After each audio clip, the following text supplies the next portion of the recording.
I used to wonder if mindset really mattered. I thought that success was all about talent and skill set, but I came to realize that someone who is great at what they do can quickly be bypassed by someone who is less talented but more confident. Remember this, confidence attracts, but unbelief repels. So if you have a mindset that you are average or that you never get great opportunities, without realizing it, you are creating your reality. Many of the people you look up to, they are not super smart or super talented. You are just as smart and talented as they are. They just latched onto their dream and developed the mental fortitude necessary to keep going when they were feeling the frustration that you might be feeling right now. A belief can create the disease as much as a belief can create the healing. And I go, so the significance of this is profound because nobody talks about the negative belief. And I go, negative beliefs are powerful. It's called nocebo, as you mentioned. And as I said, they can cause any disease and they can kill you. Just because you believe you're going to die, you can die just from the belief. We always have to update our versions about reality because it's the only way that we adapt. Don't believe everything you've read or heard. It just may not be the truth. There's always a greater truth that you and I can begin to investigate. Surely someone in eternity has had similar problems as you and I, and they've gotten beyond it. Yes or no? So study that person. You want to be wealthy? Study wealthy people. Don't just have some panacea that you're just going to get wealthy. Read about wealthy people and find out that they lost everything and failed miserably 20, 50 times. But what they had as a characteristic, a quality in their personality is they were persistent and they kept changing and they kept forgiving and letting go of the past and kept going. And sooner or later they ran into it, and when they had all the money they wanted, it was never about the money. It was just about that they could prove to themselves that they can do it. Stop rationalizing. Stop making excuses. Stop giving yourself little watered down assessments of where you're really at.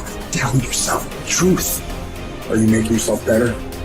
Or are you making yourself worse? Are you moving forward or are you moving back? Anything that you have that you feel is a negative, it doesn't matter. Anything you feel it's a positive, it doesn't matter. We're still the ones that make the decisions, and we're the ones that move the needle because no one's doing it for us.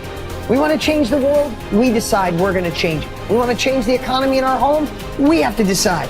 We want to change the amount of time we spend with family or live into our true purpose or be the woman or God or man God designed us to be.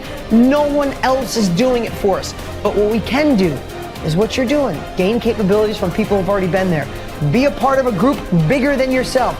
You already got the capabilities. You're already a part of a group bigger than yourself. You're already got the support of this amazing family. I think true behavior change is identity change. And it's this shifting of your self-image, your beliefs, or the way you look at yourself. Because it's one thing to say that I want this, and something very different to say I am this. So people walk around with beliefs like that all the time. I'm not a language learner. I'm not good at math. I'm terrible with directions. I'm not good at remembering someone's name. Yeah. And once you have those type of, once you adopt that identity, it becomes very easy to just reinforce that over and over again. And so these three levels that you mentioned, outcomes, process, and identity, all three matter, but I think the key is that you want the direction of change to be in the right way, the right arrow. So if you start with the outcomes, if you start with the result, then you're like, oh, I really want this thing, and here's my plan for getting it. And most people just never think about the identity that comes underneath that. Like they think, I want to lose weight or I want to be skinny, and if I follow this diet, then I'll be skinny. And then they don't really give any thought to the beliefs behind their behavior. But if you start the other way around, if you start at the identity, and you say, all right, who's the type of person that could lose weight? Well, maybe it's the type of person who doesn't miss workouts. Then you start with that identity. You say, okay, I want to become the type of person who doesn't miss workouts. Here are the habits I need to build. And then whatever results come, just come naturally. So most people focus on the results and build a plan and let the identity come naturally, but that rarely works because their beliefs like conflict with your actions. But if you start with the identity and you build the habits to reinforce that, then the results just come on their own. You are quite capable, and I don't even know what you earn, but I do know this. You can turn your annual income into a monthly income. You're very capable of doing that. Now, you may think that I'm exaggerating. You can't exaggerate when you start talking about the potential of a human being. Stop and take a look at the way we communicate today. I remember when I was a kid when I saw the first television set. If anybody had told me at that time it was black and white, it was snow, and somebody would appear on the screen and then they'd go away again. If somebody had said, listen, in your lifetime, you'll be able to put one on your wrist. Self-contained in living color. Somebody can shoot something going on the other side of the world. You can watch the Olympics on your wrist. You'd have thought they were right out of their mind, but all that's going on. In fact, that's nothing today compared to what we're capable of doing. You stick a little camera on our computer and look at the other person and talk to them anywhere in the world. Doesn't even cost you a nickel. Are we moving ahead? I think we're moving ahead at a rapid rate. But I'm going to tell you something. The people that are taking this there are not letting the paradigm stop them.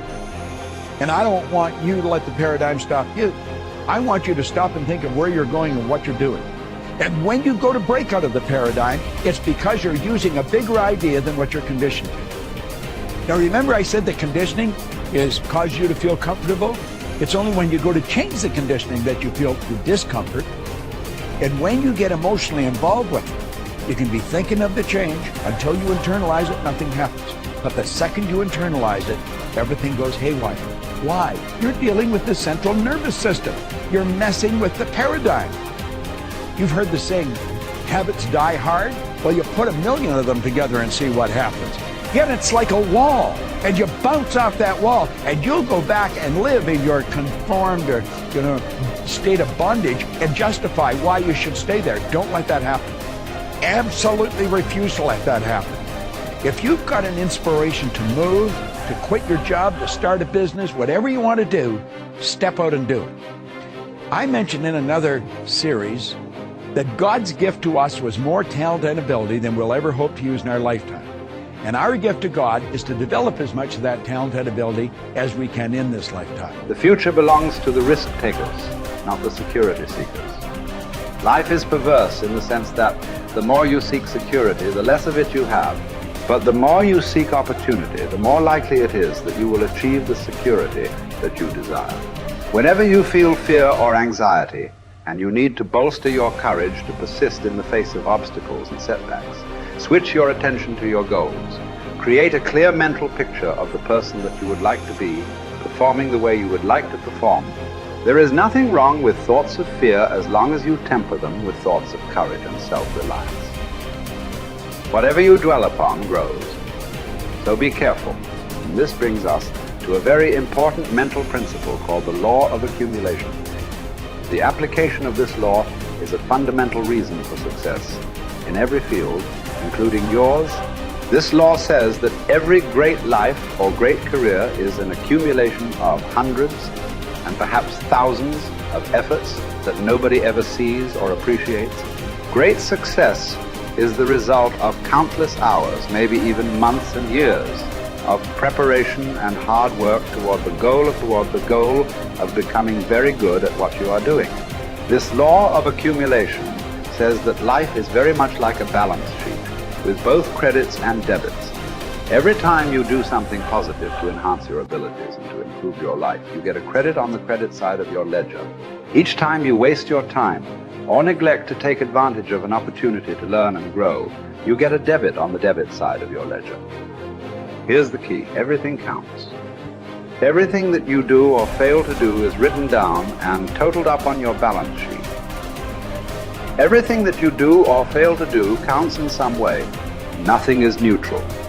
Everything is either moving you toward a better life or moving you away from it. Everything counts. A successful, happy, self-confident person is an individual who has consciously and deliberately built up a lot of credits on his or her balance sheet. An unhappy, negative, or insecure person is a person who has a lot of debits on his or her balance sheet, because the only things that count are your actions. It seems that every positive and constructive action you engage in adds up and increases your levels of self-confidence and self-esteem. The law of incremental improvement, perhaps the most important corollary of the law of accumulation, is what is called the law of incremental improvement. This is really the law that explains how you move from wherever you are to the top of your field. This is the law that explains all great success in America or anywhere else in the world. This law simply states that a person becomes good at his or her chosen field by improving incrementally, continuously, over a long period of time.